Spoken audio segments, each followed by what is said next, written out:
Di tempat inilah Santo Antonius bersama teman-temannya, kapal yang mereka tumpangi terdampar di kota ini. Lalu mereka dibantu oleh para nelayan setempat dan juga para saudara kita, lalu kemudian tinggal di situ untuk beberapa waktu. Namun disinilah juga puncak pertemuan antara Santo Antonius dengan Santo Fransiskus dari Assisi.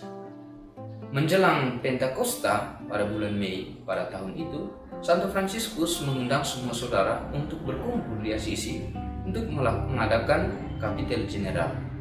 Semua saudara diundang, termasuk Santo Antonius juga. Namun kondisi kesehatan Santo Antonius pada saat itu seperti yang kita ketahui, dia mengalami sakit yang cukup berat. Lalu para saudara menaikkan dia ke sebuah kereta, mungkin bisa kita sebut sebagai kereta dokar.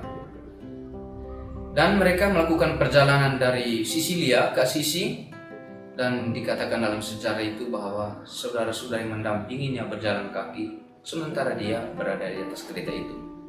Inilah juga yang menjadi cikal bakal mengapa umat beriman terutama di Italia mengenang peristiwa ini dengan melakukan perjalanan setiap tahun untuk mengenang perjalanan Santo Antonius dari Sisilia ke Assisi dengan berjalan kaki.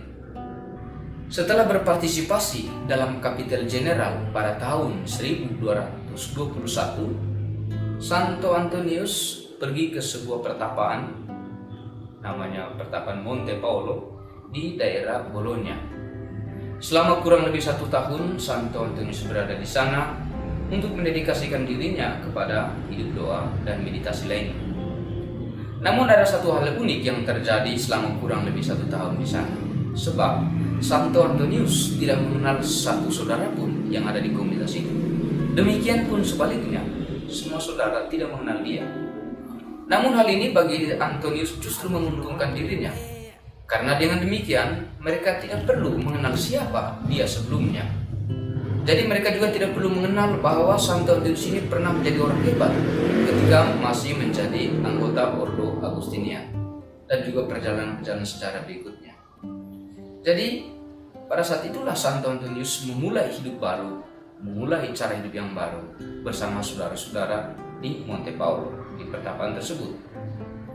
Pada saat itu Santo Antonius adalah salah seorang saudara yang imam, dan tugasnya setiap hari adalah melayani perayaan Ekaristi dan juga pelayanan pengakuan dosa kepada para saudara dan juga kepada orang-orang yang datang berdoa ke tempat itu. Lalu kemudian Santo Antonius, bagaimana dia supaya bisa menyatu dengan persaudaraan pada saat itu? Dia kemudian mencoba melakukan karya tangan. Dia ingin menjadi sama seperti saudara-saudara pada saat itu. Lalu dia kemudian mulai mencoba bekerja di dapur, misalnya masak, mencuci piring, menyapu halaman, membersihkan gereja. Dengan demikian para saudara mulai mengenal dia, dan dia pun mulai mengenal secara lebih dekat cara hidup Fransiskan pada saat itu. Setahun kemudian, Santo Antonius ini diundang untuk mengikuti tabisan imamat di Katedral Forli. Forli ini terletak juga di daerah Emilia Romagna, salah satu kota tertua juga di Italia. Pada zaman itu, sebelum acara pentahbisan, ada semacam yang mereka sebut sebagai konferensi spiritual. Pada saat itu Santo Antonius mengemukakan gagasan-gagasan teologinya yang memukau banyak orang. Dan serentak dengan itu juga mereka mengangkat tangan, berdiri, dan mengangkat dia menjadi pengkhotbah pada saat itu. Dari situlah nama Santo Antonius mulai menyebar ke sana kemari, dan dengan itu juga dia mulai berkhotbah. Masih 2 menit. Sesudah peristiwa tersebut, Santo Antonius diberi tugas dan tanggung jawab untuk berkhotbah. Lalu kemudian Santo Antonius tidak tinggal lagi di pertapaan Monte Paolo, tetapi dia kemudian berkeliling untuk berkhotbah dan juga melayani sakramen-sakramen kepada umat yang membutuhkannya. Lalu dia juga mulai mengunjungi daerah-daerah sekitar Emilia Romagna, bagian Italia Tengah menuju ke utara.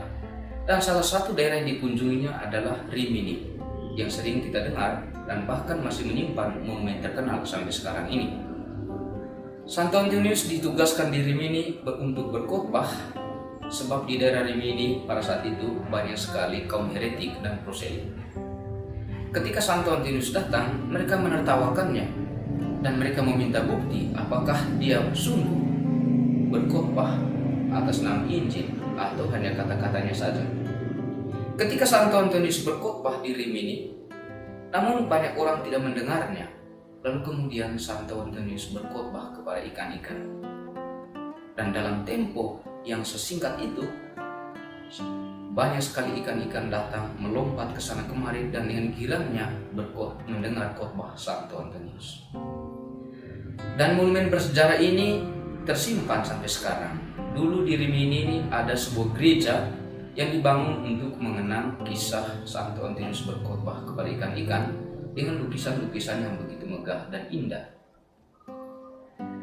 Lalu kemudian karena dalam perkembangan zaman, perkembangan waktu, misalnya karena perluasan kota dan penataan kota dan lain-lain terutama bagian pantai, gereja ini dipugar, tidak lagi menjadi sebuah tempat ibadah seperti gereja atau kapela di mana semua orang berkumpul untuk berdoa, tetapi menjadikannya hanya sebuah monumen yang kecil. Tetapi umat beriman seluruhnya dan para saudara masih mengingat dan menyimpan monumen itu sampai sekarang untuk mengingat peristiwa tersebut.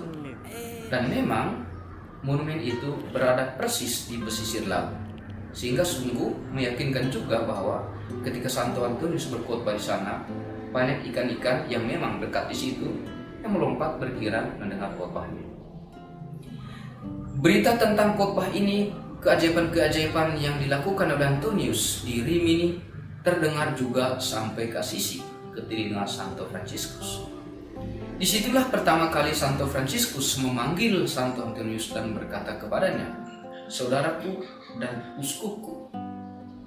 Saat itu jugalah Santo Fransiskus meminta kepada Santo Antonius untuk mengajar teologi di Bologna. Tetapi pada tahun 1224, demi ketaatan kepada tas-tas suci dalam diri Paus Honorius ketiga, Santo Fransiskus harus memutuskan suatu hal yang penting dalam sejarah Ordo pada saat itu, yakni bahwa Santo Fransiskus harus mengirim beberapa saudara untuk berkhotbah di Prancis Selatan untuk melawan bidah-bidah yang berkembang di sana. Dan ketika pemilihan itu terjadi, satu nama yang muncul saat itu adalah Santo Antonius. Akhirnya Santo Antonius pergi ke Prancis Selatan untuk berkhotbah melawan bidah-bidah yang melawan ajaran gereja.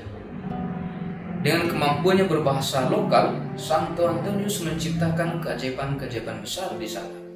Dan dia juga membangun sebuah biara untuk para saudara, dan dia juga mengajar teologi kepada saudara-saudara muda Fransiskan di sana. Tetapi dalam perjalanan waktu, di tengah kesibukannya mengajar teologi dan juga berkhotbah untuk melawan bidah di sana, tepatnya pada tanggal 3 Oktober 1226, sampai berita duka kepada Santo Antonius bahwa Santo Fransiskus telah meninggal. Bersama berita yang sama, datang juga undangan kepada Santo Antonius untuk menghadiri Kapitel General di Assisi. Lalu kemudian Santo Antonius kembali ke Assisi, dan setelah mengadakan kapitel, Minister Jenderal terpilih Giovanni Parenti memilih Santo Antonius Padua untuk menjadi minister provinsial di Emilia Romagna yang bertempat tinggal di Bologna. Antara tahun 1227 sampai 1230, Santo Antonius menjadi minister provinsial. Disinilah tugasnya menjadi semakin banyak, karena selain dia berkhotbah dan juga membuat mujizat-mujizat, tetapi dia juga harus menangani tugas yurisdiksi Ordo yang begitu besar pada saat itu. Di tengah kesibukannya untuk berkhotbah dan mengajar saudara-saudara di Prancis Selatan, tiba-tiba datang dua berita kepada Santo Antonius. Yang pertama adalah berita duka, meninggalnya Santo Fransiskus tanggal 3 Oktober 1226, dan sekaligus juga undangan kepada dia untuk menghadiri Kapitel General di Assisi. Lalu Santo Antonius kembali ke Assisi, dan setelah mengikuti Kapitel General, yang terpilih adalah saudara Giovanni Parenti, Santo Antonius diangkat menjadi minister provinsial di daerah Emilia Romagna. Pada saat itu, jurisdiksi terbesar dalam Ordo kita, dalam Ordo Fransiskan, adalah Emilia Romagna karena juga mencakup Italia Utara. Pada saat itu banyak sekali biara-biara yang harus dipimpin oleh Santo Antonius ini, dan juga dia harus melakukan visitasi kanonik ke semua biara-biara itu, lalu membangun biara-biara baru, karena dengan bertambahnya saudara-saudara kita yang masuk ke dalam persaudaraan. Di samping itu, Santo Antonius juga harus berkhotbah berkeliling dari satu tempat ke tempat yang lain untuk mewartakan Injil dan untuk berkhotbah melawan bidah-bidah. Ketika dia menjadi minister provinsial Emilia Romagna antara tahun 1227 sampai 1230, disinilah dia mengalami mendapat tugas yang begitu banyak, terutama juga karena menjelang akhir hidupnya, Santo Antonius ini merasa kesehatannya juga sangat menurun. Lalu kemudian pada tahun 1228, Santo Antonius pertama kali menginjakan kakinya di kota Padua. Kota Padua ini adalah salah satu kota terbesar di Italia pada zaman itu. Di sana terdapat monumen-monumen bersejarah dan juga universitas-universitas terkenal seperti Universitas Farmasi. Dan Santo Antonius waktu itu berkomunitas di Arcella. Arcella ini adalah salah satu biara kecil. Pada saat itu sekitar 15 menit dan sampai sekarang sekitar 15 menit dari kota Padua menggunakan kereta dalam kota. Menurut tradisi, biara di Arcella ini juga didirikan oleh Santo Fransiskus dari Assisi ketika dia hendak melakukan perjalanan ke Mesir, tetapi tidak jadi. Lalu dia dalam perjalanan kembalinya, dia sempat mendirikan biara di Arcella. Di biara itu juga pada saat itu ada biara Klaris yang juga didirikan oleh Santo Fransiskus. Ketika Santo Antonius berada di sana, para saudari-saudari Klaris meminta dia untuk menjadi pengkhotbah Bapa Pengakuan dan juga memberi retret kepada saudari-saudari Klaris. Pada saat itu, abdis di biara itu adalah Beata Helena, yang sampai saat ini kita masih menemukan makamnya di biara ini, Beata Helena. Lalu di kemudian hari ketika Santo Antonius menetapkan hidupnya untuk tinggal di Padua, di biara ini juga sering dia datang untuk mengunjungi mereka. Dan pada akhirnya Beata Helena mendedikasikan satu kapel khusus kepada Santo Antonius, supaya sekali waktu ketika datang kapan saja dia bisa berdoa sebebas mungkin di tempat itu. Dan kita tahu bahwa di kapel itulah Santo Antonius juga menghembuskan nafas terakhirnya pada tanggal 13 Juni 1231. Berita tentang kematiannya ini pun sungguh menggemparkan orang-orang Padua pada saat itu. Karena dalam perjalanannya dari Campo San Piero sekitar 25 menit dengan kereta api, mereka waktu itu berjalan kaki tengah malam karena Santo Antonius meminta supaya dia harus dibawa ke kota Padua di salah satu kapel Santa Maria. Kapel ini sekarang berada di dalam Basilika Santo Antonius di Padua. Dan Santo Antonius menjelang kematiannya, dia meminta kepada para saudara supaya mereka membawa dia ke sana, karena dia ingin sekali lagi berdoa bersama Bunda Maria dan anak-anak Yesus sebelum kepergiannya. Namun saudara-saudari, apa yang terjadi? Sebelum Santo Antonius sampai di kapel tersebut di kota Padua, matahari sudah mulai terbenam. Berakhirlah lembaran hidup Santo Antonius di biara Arcella tadi, di kapel yang didedikasikan kepadanya oleh saudara-saudari Klaris. Namun kini dia membuka lembaran baru. Dia sudah menemukan matahari sejati dalam hidupnya. Karena bersama matahari sejati itulah diangkat menuju ke pangkuan Bapa di surga.